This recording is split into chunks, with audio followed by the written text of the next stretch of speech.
ಕರ್ನಾಟಕ ಸರ್ಕಾರ ಸಮಾಜ ಕಲ್ಯಾಣ ಇಲಾಖೆ ಬೆಳಗಾವಿ ತಾಲೂಕು ಆಡಳಿತ ಹುಕ್ಕೇರಿ ಅವರ ಅಧ್ಯಕ್ಷತೆಯಲ್ಲಿ ಹಾಗೂ ಪುರಸಭೆ ಕಾರ್ಯಾಲಯ ಸಂಕೇಶ್ವರ ಇವರ ಸಂಯುಕ್ತ ಆಶ್ರಯದಲ್ಲಿ ಸಂವಿಧಾನ ಜಾಗೃತಿ ಜಾಥಾ ಕಾರ್ಯಕ್ರಮ ಪುರಸಭೆ ಆವರಣದಲ್ಲಿ ಜರುಗಿತು. ಪುರಸಭೆ ಮುಖ್ಯಾಧಿಕಾರಿ ಪ್ರಕಾಶ್ ಮಠದ್, ಉಪತಹಶೀಲ್ದಾರ್ ಸಿಎ ಪಾಟೀಲ್, ಗ್ರಾಮ ಲೆಕ್ಕಾಧಿಕಾರಿ ಎನ್ಆರ್ ಪಾಟೀಲ್, ಅಂಗನವಾಡಿ ಮೇಲ್ವಿಚಾರಕಿ ಎಸ್ಎಸ್ ಗಸ್ತಿ, ಸರ್ಕಾರಿ ಶಾಲಾ ಕಾಲೇಜುಗಳ ಪ್ರಾಧ್ಯಾಪಕರು, ಶಾಲಾ ಮುಖ್ಯೋಪಾಧ್ಯಾಯರು, ಶಿಕ್ಷಕರು, ಅಂಗನವಾಡಿ ಕಾರ್ಯಕರ್ತೆಯರು, ಶಾಲಾ ವಿದ್ಯಾರ್ಥಿನಿಯರು ಸಂವಿಧಾನ ಜಾಗೃತಿ ಜಾಥಾದಲ್ಲಿ ಉಪಸ್ಥಿತರಿದ್ದರು. ಪುರಸಭೆ ಸದಸ್ಯ ಪ್ರಮೋದ್ ಹೊಸ್ಮನಿ, ಶಿವಾನಂದ್ ಮುಡ್ಶಿ, ವಿನೋದ್ ನಾಯಕ್, ಶ್ರೀಧರ್ ಬೆಳವಿ, ಪ್ರಶಾಂತ್ ಕೋಳಿ, ಸಂತೋಷ್ ಸತ್ನಾಯಕ್, ವಿಕ್ರಮ್ ಕರ್ನಿಂಗ್, ಡಾಕ್ಟರ್ ದತ್ತಾತ್ರೇಯ ದೊಡ್ಡಮನಿ, ಮಹೇಶ್ ಪೂಜಾರಿ, ಸಂತೋಷ್ ಮುಡ್ಶಿ, ದಿಲೀಪ್ ಹೊಸ್ಮನಿ, ಸಂಕೇಶ್ವರ ವೃತ್ತ ಪೊಲೀಸ್ ನಿರೀಕ್ಷಕರಾದ ಶಿವಶರಣ ಅವಜಿ, ಪ್ರಕಾಶ್ ವಿಟೇಕರ್, ಶಿವ ಸುಮನ್ಕರ್ ಇವರು ಡಾಕ್ಟರ್ ಬಾಬಾ ಸಾಹೇಬ್ ಅಂಬೇಡ್ಕರ್ ಅವರ ಪುತ್ಥಳಿಗೆ ಪುಷ್ಪಹಾರ ಹಾಕಿ ಪೂಜೆ ಸಲ್ಲಿಸಿದರು. ಸಂವಿಧಾನ ಜಾಗೃತಿ ಜಾಥಾ ಕಿತ್ತೂರು ಚೆನ್ನಮ್ಮ ವೃತ್ತದಿಂದ ಪಿಬಿ ರೋಡ್ ಮುಖಾಂತರ ಡಾಕ್ಟರ್ ಬಾಬಾ ಸಾಹೇಬ್ ಅಂಬೇಡ್ಕರ್ ಭವನದವರೆಗೆ ವಾದ್ಯ ಮೇಳದೊಂದಿಗೆ ಸಾಗಿತು. ಸಂಜಯ್ ಪಾಟೀಲ್ ಸಭಾಮಂಟಪ ಆವರಣದಲ್ಲಿ ಕಾರ್ಯಕ್ರಮ ಜರುಗಿತು. Camera person Pandurang Patil, Shivabasava live, Sankeshwar. ಭಾರತದ ಜನಗಳಾದ ನಾವು ಭಾರತವನ್ನು ಒಂದು ಸಾರ್ವಭೌಮ ಸಮಾಜವಾದಿ ಸರ್ವಧರ್ಮ ಸಮಭಾವದ ಪ್ರಜಾಸತ್ತಾತ್ಮಕ ಗಣರಾಜ್ಯವಾಗಿ ರಚಿಸಲು ಮತ್ತು ಅದರ ಸಮಸ್ತ ನಾಗರಿಕರಿಗೆ ಸಾಮಾಜಿಕ ಆರ್ಥಿಕ ಮತ್ತು ರಾಜಕೀಯ ನ್ಯಾಯ ವಿಚಾರ ಅಭಿವ್ಯಕ್ತಿ ವಿಶ್ವಾಸ ಧರ್ಮ ಶ್ರದ್ಧೆ ಮತ್ತು ಉಪಾಸನಾ ಸ್ವಾತಂತ್ರ್ಯ ಸ್ಥಾನಮಾನ ಹಾಗೂ ಅವಕಾಶ ಸಮಾನತೆ ದೊರೆಯುವಂತೆ ಮಾಡಲು ಮತ್ತು ವ್ಯಕ್ತಿ ಗೌರವವನ್ನು ರಾಷ್ಟ್ರದ ಏಕತೆಯನ್ನು ಹಾಗೂ ಅಖಂಡತೆಯನ್ನು ಸುನಿಶ್ಚಿತಗೊಳಿಸಿ ಅವರಲ್ಲಿ ಭ್ರಾತೃಭಾವನೆಯನ್ನು ವೃದ್ಧಿಗೊಳಿಸಲು ಶ್ರದ್ಧಾಪೂರ್ವಕ ಸಂಕಲ್ಪ ಮಾಡಿದವರಾಗಿ ನಮ್ಮ ಸಂವಿಧಾನ ಸಭೆಯಲ್ಲಿ 1949ನೇ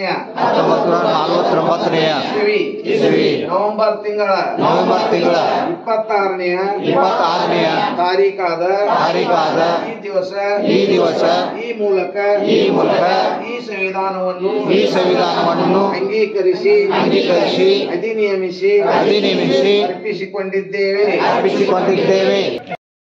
ನಮ್ಮ ಜಾತ್ರೆ ನಮ್ಮ ರಥೋತ್ಸವ 8, 9 11 ನಾವಿಲ್ಲಿದ್ವಿ. ನಿಜವಾಗ್ಲೂ ಈ ಕಾರ್ಯಕ್ರಮ ಪಾಲ್ಗೊಂಡಿದ್ದೆ ಎಲ್ಲ ಸಂಕೇಶ್ವರ ಪಟ್ಟಣದ ಎಲ್ಲ ಸಮಸ್ತ ನಾಗರಿಕರಿಗೂ ತಾಲೂಕು ಆಡಳಿತ ಹತ್ಪೂರ್ವಕವಾಗಿ ಅಭಿನಂದನೆಗೆ ಸಲ್ಲಿಸ್ತೇನೆ. ಅದೇ ತರನಾಗಿ ಈ ಕಾರ್ಯಕ್ರಮ ಪಾಲ್ಗೊಂಡ ಎಲ್ಲ ನನ್ನ ಸಮಾಜದ ಮಕ್ಕಳು ಇವತ್ತು ಪ್ರಮೋದ್ ಹೊಸಮನಿ ಸರ್ ಇರ್ಬೋದು, ಶಂಕರಣ್ಣ ಇರ್ಬೋದು, ವಿವಿಧ ಎಲ್ಲ ನನ್ನ ಹಿರಿಯಾಗೋ ಕಿರಿಯ ಎಲ್ಲ ಸಹೋದರಿಗಾಗುವ ಮತ್ತು ವಿದ್ಯಾರ್ಥಿಗಳು, ಶಾಲಾ ಶಿಕ್ಷಕರಿಗಾಗುವ, ಅಂಗನವಾಡಿ ಟೀಚರ್ಗೋ, ಪತ್ರಿಕೆ ಎಲ್ಲರಿಗೂ ಸೌರಿ ಯಾಕೆ ವೇಳೆ ಸಾಕಷ್ಟು ಅಭಾವ ಆಗುತ್ತೆ. ಎಲ್ಲರಿಗೂ ಸತ್ತ ಮತ್ತೊಮ್ಮೆ ಮಗದೊಮ್ಮೆಗೆ ತಾಲೂಕು ಆಡಳಿತ ಹತ್ಪೂರ್ವಕವಾಗಿ ಈ ಕಾರ್ಯಕ್ರಮ ಇಲ್ಲಿಗೆ ಮುಕ್ತಾಯ ಮಾಡ್ತೀವಿ. ದಯವಿಟ್ಟು ಎಲ್ಲ ಸಹಕರಿಸಿದ್ದಕ್ಕಾಗಿ ಇನ್ನೂ ಹೆಚ್ಚಿನ ಪ್ರಮಾಣದಲ್ಲಿ ನಾಳೆ ಬರ್ತಕ್ಕಂಥ ಬಾಬಾ ಸಾಹೇಬ್ ತಾರೀಕಿನಿಂದ ಎಲ್ಲ ಗ್ರಾಮ ಪಂಚಾಯತಿಗಳಲ್ಲಿ ಕೂಡ ಈ ಜಾಥಾ ಪ್ರಾರಂಭವಾಗಿ ಇವತ್ತು ನಮ್ಮ ಸಂಕೇಶ್ವರದಲ್ಲಿ ನಗರಕ್ಕೆ ತಡವಾಗಿ ಆಗಮಿಸಿದರೂ ಕೂಡ ನಾವೆಲ್ಲರೂ ಅದನ್ನ ಅತಿ ಉತ್ಸಾಹ, ವಿಜೃಂಭಣೆ, ಸಂತೋಷದಿಂದ ನಾವದನ್ನ ಜಾಥಾವನ್ನ ಬರಮಾಡಿಕೊಂಡು ಸ್ವಾಗತಿಸಿಕೊಂಡಿದ್ದೀವಿ. ತಾವೆಲ್ಲರೂ ಉಪಸ್ಥಿತರಿದ್ದೀರಿ. ಈ ಕಾರ್ಯಕ್ರಮದಲ್ಲಿ ಅತಿ ಅದ್ದೂರಿಯಾಗಿ ಈ ಕಾರ್ಯಕ್ರಮವನ್ನ ಜಾಥಾ ಕಾರ್ಯಕ್ರಮವನ್ನ ನಾವು ಇವತ್ತ ನಡೆಸ್ತಾ ಇದ್ದೀವಿ. ಈ ಜಾಥಾ ಕಾರ್ಯಕ್ರಮದನ್ನ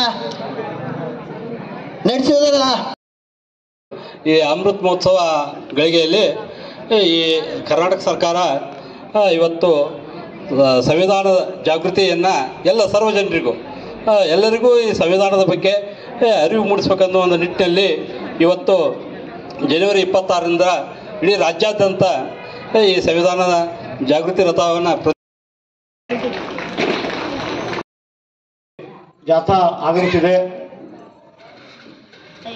ಏನು ನಮ್ಮ ದೇಶಕ್ಕೆ ಇಡೀ ವಿಶ್ವಕ್ಕೆ ಅಂದರೆ ಮಾದರಿ ಆದಂಥ ಒಂದು ಸಂವಿಧಾನವನ್ನು ಡಾಕ್ಟರ್ BR ಅಂಬೇಡ್ಕರ್ ಅವರ ಒಂದು ನೇತೃತ್ವದಲ್ಲಿ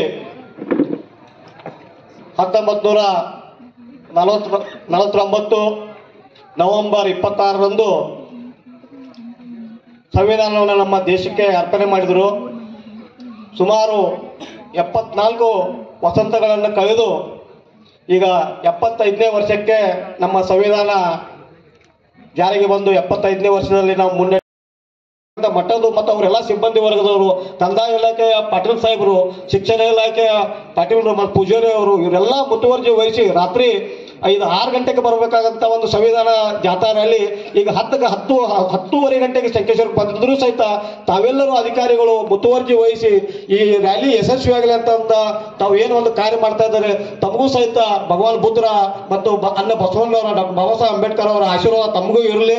ತಾವು ಸಹಿತ ಎಲ್ಲರೂ ಇವತ್ತು ಎಷ್ಟು ಟೈಮ್ ಆದರೂ ಸಹಿತ ಎಲ್ಲ ನನ್ನ ಸಹೋದರ ಸಹೋದರಿಯರು ಎಲ್ಲ ಅಂಬೇಡ್ಕರ್ ಅಭಿಮಾನಿಗಳು ಸಹಿತ ತಾವು ಇಟ್ಟು ಒಂದು ವಯಸ್ಸೇ ಆದರೂ ಸಹಿತ ತಾವು ಎಲ್ಲ ಈ ಒಂದು ಸಭೆಯಲ್ಲಿ ಭಾಗವಹಿಸಿದ್ದಕ್ಕಾಗಿ ವೈಯಕ್ತಿಕವಾಗಿ ಮತ್ತು ನಮ್ಮ ಸಂಕೇಶ್ವರ ನಗರದ ಸಮಸ್ತ ದಲಿತ ಬಾಂಧವರ ಪರವಾಗಿ ತುಂಬು ಹೃದಯದ ಒಂದು ಅಭಿನಂದನೆಗಳನ್ನು ಸಲ್ಲಿಸಿ ವಂದನೆಗಳನ್ನು ಸಲ್ಲಿಸಿ ನನ್ನ ಪ್ರಾಸ್ತಾವಿಕ ಭಾಷಣಕ್ಕೆ ವಿರಾಮ ಹೇಳ್ತಿದ್ದೇನೆ.